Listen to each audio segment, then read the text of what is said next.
Hello, my chicklets. Thank you for stopping by. I really enjoy getting to read these stories that are from Gutenberg.org because they are public domain stories, but it makes me feel like I'm learning more about past writers and learning more about the way things have changed over the years and the things that are still the same. With that being said, if any of you are here for both my public domain stories and my fanfic stories, I would love it if you would let me know if you ever made a fanfic based off of a public domain story that you heard me read. I think it would just be super interesting to see what somebody new could do with something old. With that being said, today I have a story for you by Hans Christian Andersen. This one is called The Fir Tree. Out in the woods stood a nice little fir tree. The place he had was a very good one. The sun shone on him. As to fresh air, there was enough of that, and round him grew many large-sized comrades, pines as well as firs. But the little fir wanted so very much to be a grown-up tree. He did not think of the warm sun and of the fresh air. He did not care for the little cottage children that ran about and prattled when they were in the woods looking for wild strawberries. The children often came with a whole pitcher full of berries, or a long row of them threaded on a straw, and sat down near the young tree and said, "Oh, how pretty he is! What a nice little fir!" But this was what the tree could not bear to hear. At the end of a year, he had shot up a good deal, and after another year he was another long bit taller. For with fir trees one can always tell by the shoots how many years old they are. "Oh, were I but such a high tree as the others," sighed he, "then I should be able to spread out my branches, and with the tops to look into the wide world. Then would the birds build nests among my branches, and when there was a breeze, I could bend with as much stateliness as the others." Neither the sunbeams, nor the birds, nor the red clouds which morning and evening sailed above him, gave the little tree any pleasure. In the winter, when the snow lay glistening on the ground, a hare would often come leaping along, and jump right over the little tree. Oh, that made him so angry! But 2 winters were past, and in the 3rd the tree was so large that the hare was obliged to go round it. To grow and grow, to get older and be tall, thought the tree, that after all is the most delightful thing in the world. In autumn, the woodcutters always came and felled some of the largest trees. This happened every year, and the young fir tree, that had now grown to a very comely size, trembled at the sight, for the magnificent great trees fell to the earth with noise and cracking. The branches were lopped off, and the trees looked long and bare. They were hardly to be recognized, and then they were laid in carts, and the horses dragged them out of the woods. Where did they go? What became of them? In spring, when the swallows and the storks came, the tree asked them, "Do you know where they have been taken? Have you not met them anywhere?" The swallows did not know anything about it, but the stork looked musing, nodding his head, and said, "Yes, I think I know. I met many ships as I was flying hither and thither from Egypt. On the ships were magnificent masts, and I ventured to assert that it was they that smelt so of fir. I may congratulate you, for they lifted themselves on high most majestically. Oh, were I but old enough to fly across the sea! But how does the sea look in reality? What is it like?" "That would take a long time to explain," said the stork, and with these words off he went. "Rejoice in thy growth," said the sunbeams. "Rejoice in thy vigorous growth, and in the fresh life that moveth within me." And the wind kissed the tree, and the dew wept tears over him, but the fir understood it not. When Christmas came, quite young trees were cut down, trees which often were not even as large or of the same age as this fir tree, who could never rest, but always wanted to be off. These young trees, and they were always the finest looking, retained their branches, and they were laid on carts, and the horses drew them off of the woods. "And where are they going to?" asked the fir. "They are not taller than I. There was one indeed that was considerably shorter. And why do they retain all their branches? Whither are they taken?" We know," chirped the sparrows. We have peeped in at the windows in the town below. We know whither they are taken. The greatest splendor and the greatest magnificence can one imagine await them. We peeped through the windows and saw them planted in the middle of the warm room and ornated with the most splendid things, with gilded apples and gingerbread, with toys and many hundred lights." "And then?" asked the fir tree, trembling in every bough. "And then? What happens then?" "We did not see anything more. It was incomparably beautiful." "I would fain know if I am destined for so glorious a career," cried the tree, rejoicing. "That is still better than to cross the sea. What a longing do I suffer. Were Christmas but come! I am now tall, and my branches spread like the others that were carried off last year. Oh, were I but already on the cart, were I in the warm room with all the splendor and magnificence. Yes, then something better, something still grander, will surely follow. Or wherefore should they thus ornate me? Something better, something still grander must follow, but what? Oh, how I long, how I suffer. I do not know myself what is the matter with me." "Rejoice in our presence," said the air and the sunlight. "Rejoice in thy own fresh youth." But the tree did not rejoice at all. He grew and grew, and was green both winter and summer. People that saw him said, "What a fine tree!" And towards Christmas he was one of the first that was cut down. The axe struck deep into the very pith, and the tree fell to earth with a sigh. He felt a pang. It was like a swoon. He could not think of happiness, for he was sorrowful at being separated from his home, from the place where he had sprung up. He well knew that he should never see his dear old comrades, the little bushes and flowers around him any more.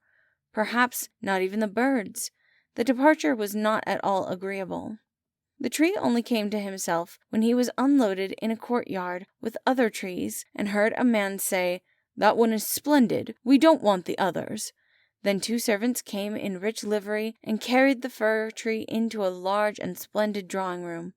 Portraits were hanging on the walls, and near the white porcelain stove stood 2 large Chinese vases with lions on the covers. There, too, were large easy chairs, silken sofas, large tables full of picture books and full of toys worth hundreds and hundreds of crowns. At least the children said so. And the fir tree was stuck upright in a cask that was filled with sand, but no one could see that it was a cask, for green cloth was hung all around it, and it stood on a large gaily colored carpet. Oh, how the tree quivered! What was to happen? The servants, as well as the young ladies, decorated it. On one branch there hung little nests cut out of colored paper, and each nest was filled with sugar plums, and among the other boughs gilded apples and walnuts were suspended, looking as though they had grown there. And little blue and white tapers were placed among the leaves. Dolls that looked for all the world like men, the trees had never beheld such before, were seen among the foliage, and at the very top a large star of gold tinsel was fixed. It was really splendid, beyond description splendid. "This evening," they all said, "how it will shine this evening." "Oh," thought the tree, "if the evening were but come, if the tapers were but lighted, and then I wonder what will happen. Perhaps the other trees from the forest will come to look at me. Perhaps the sparrows will beat against the window panes. I wonder if I shall take root here, and winter and summer stand covered with ornaments." He knew very much about the matter, but he was so impatient that for sheer longing he got a pain in his back, and this, with trees, is the same thing as a headache with us. The candles were now lighted. What brightness, what splendor! The tree trembled so in every bough that one of the tapers set fire to the foliage. It blazed up famously. "Help! Help!" cried the young ladies, and they quickly put out the fire. Now the tree did not even dare tremble. What a state he was in! He was so uneasy lest he should lose something of his splendor, that he was quite bewildered amidst the glare and brightness, when suddenly both folding doors opened, and a troop of children rushed in as if they would upset the tree. The older person followed quietly. The little ones stood quite still, but it was only for a moment. Then they shouted that the whole place re-echoed with their rejoicing. They danced round the tree, and one present after the other was pulled off. "What are they about?" thought the tree. "What is to happen now?" and the lights burned down to the very branches, and as they burned down, they were put out one after the other, and then the children had permission to plunder the tree. So they fell upon it with such violence that all its branches cracked. If it had not been fixed firmly in the ground, it would certainly have trembled down. The children danced about with their beautiful playthings. No one looked at the tree except the old nurse, who peeped between the branches, but it was only to see if there was a fig or an apple left that had been forgotten. "A story! A story!" cried the children, drawing a little fat man towards the tree. He seated himself under it and said, "Now we are in the shade, and the tree can listen too, but I shall tell only one story. Now which will you have? That about Ivedy-Avedy, or about Humpty Dumpty, who tumbled downstairs, and yet after all came to the throne and married the princess?" "Ivedy-Avedy!" cried some. "Humpty Dumpty!" cried the others. There was such a bawling and screaming. The fir tree alone was silent, and he thought to himself, "Am I not to bawl with the rest? Am I to do nothing whatsoever?" For he was one of the company, and had done what he had to do. And now the man told about Humpty Dumpty, that tumbled down, who, notwithstanding, came to the throne, and at last married the princess, and the children clapped their hands and cried, "Oh, go on, do go on!" They wanted to hear about Ivedy-Avedy too, but the little man only told them about Humpty Dumpty. The fir tree stood quite still, and absorbed in thought. The birds in the woods had never related the like of this. Humpty Dumpty fell down the stairs, and yet he married the princess. Yes, yes, that's the way of the world, thought the fir tree, and believed it all, because the man who told the story was so good-looking. "Well, well, who knows, perhaps I may fall downstairs too and get a princess as a wife." And he looked forward with joy to the morrow, when he hoped to be decked out again with lights, playthings, fruits, and tinsel. "I won't tremble tomorrow," thought the fir tree. "I will enjoy to the full all my splendor. Tomorrow I shall hear again the story of Humpty Dumpty, and perhaps that of Ivedy-Avedy too." And the whole night the tree stood still and deep in thought. In the morning the servant and the housemaid came in. "Now then the splendor will begin again," thought the tree, but they dragged him out of the room and up the stairs into the loft, and here, in a dark corner, where no daylight could enter, they left him. "What's the meaning of this?" thought the tree. "What am I to do here? What shall I hear now, I wonder?" And he leaned against the wall, lost in reverie. Time enough he had too for his reflections, for days and nights passed on, and nobody came up. And when at last somebody did, it was only to put some great trunks in a corner, out of the way. There stood the tree, quite hidden. It seemed as if he had been entirely forgotten. "'Tis now winter out of doors," thought the tree. "The earth is hard and covered with snow. Men cannot plant me now, and therefore I have been put up here under shelter till the springtime comes." He thought, that is. How kind man is, after all. If only were not so dark here, and so terribly lonely. Not even a hare. And out in the woods it was so pleasant, when the snow was on the ground, and the hare leapt by. Yes, even when he jumped over me. But I did not like it then. It is really terribly lonely here. "Squeak, squeak," said a little mouse at the same moment, peeping out of his hole, and then another little one came. They snuffed about the fir tree, and rustled among the branches. "It is dreadfully cold," said the mouse, "but for that it would be delightful here, old fir tree, wouldn't it?" "I am by no means old," said the fir tree. "There's many a considerably older than I am." "Where do you come from?" asked the mice, "and what can you do?" They were so extremely curious. "Tell us about the most beautiful spot on the earth. Have you never been there? Were you never in the larder where cheese lie on the shelves and hams hang from above, where one dances about on tallow candles, that place where one enters leans and come out again fat and portly?" "I know no such place," said the tree, "but I know the wood where the sun shines and where the little birds sing." And then he told all about his youth, and the little mice had never heard of the like before, and they listened and said, "Well, to be sure, how much have you seen? How happy must you have been?" "I," said the fir tree, thinking over what he had himself related. "Yes, In reality, those were happy times. And then he told about Christmas Eve, when he was decked out with crackers and candles. "Oh," said the little mice, "how fortunate you must have been, old Fir Tree." "I am by no means old," he said. "I came from the wood this winter. I am in my prime, and am only rather short for my age."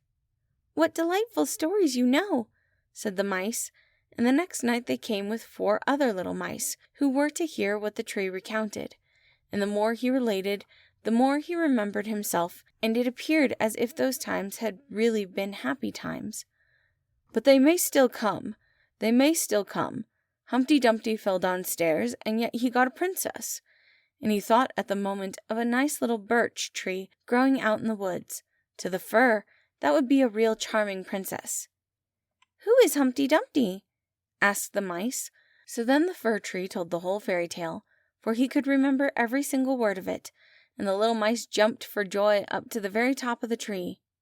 Next night 2 more mice came, and on Sunday 2 rats even, but they said that the stories were not interesting, which vexed the little mice, and they too now began to think them not so very amusing either.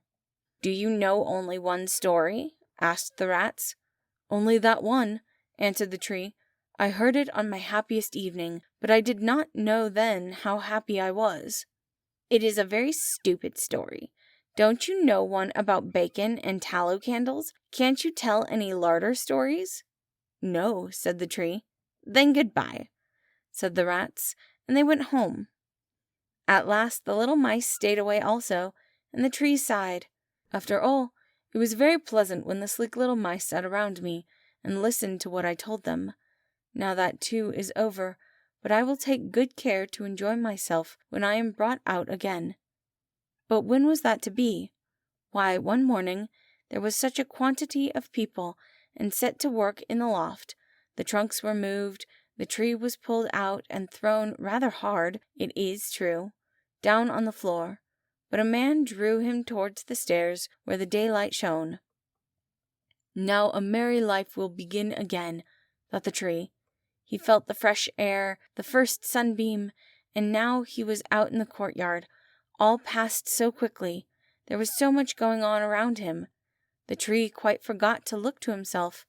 The court adjoined a garden, and all was in flower. The roses hung so fresh and odorous over the balusters. The lindens were in bloom. The swallows flew by and said, "Quirivert, my husband is come." But it was not the fir tree that they meant. "Now then, I shall really enjoy life," said he exultingly, and spread out his branches. But alas, they were all withered and yellow. It was in a corner that he lay among weeds and nettles. The golden star of tinsel was still on the top of the tree, and glittered in the sunshine. In the courtyard, some of the merry children were playing, who had danced at Christmas round the fir tree, and were so glad at the sight of him. One of the youngest ran and tore off the golden star. "Only look what is still on the ugly old Christmas tree," said he, trampling on the branches so that they all cracked beneath his feet. And the tree beheld all the beauty of the flowers and the freshness in the garden. He beheld himself and wished he had remained in his dark corner in the loft. He thought of his first youth in the woods, of the merry Christmas Eve, and of the little mice who had listened with so much pleasure to the story of Humpty Dumpty. "'Tis over, 'tis past," said the poor tree. "Had I but rejoiced when I had reason to do so, but now 'tis past, 'tis past." And the gardener's boy chopped the tree into small pieces. There was a whole heap lying there. The wood flamed up splendidly under the large brewing copper, and it sighed so deeply. Each sigh was like a shot. The boys played about in the court, and the youngest wore the gold star on his breast, which the tree had on the happiest evening of his life. However, that was over now. The tree was gone, the story at an end. All was over. Every tale must end at last. Thank you all for listening. Again, that story was The Fir Tree. I had a feeling it was going to be one of those the grass is always greener on the other side kind of stories, and I was really excited to be right. I hope y'all enjoyed this story. I know I really enjoy reading stories like these, and I hope y'all have a wonderful day.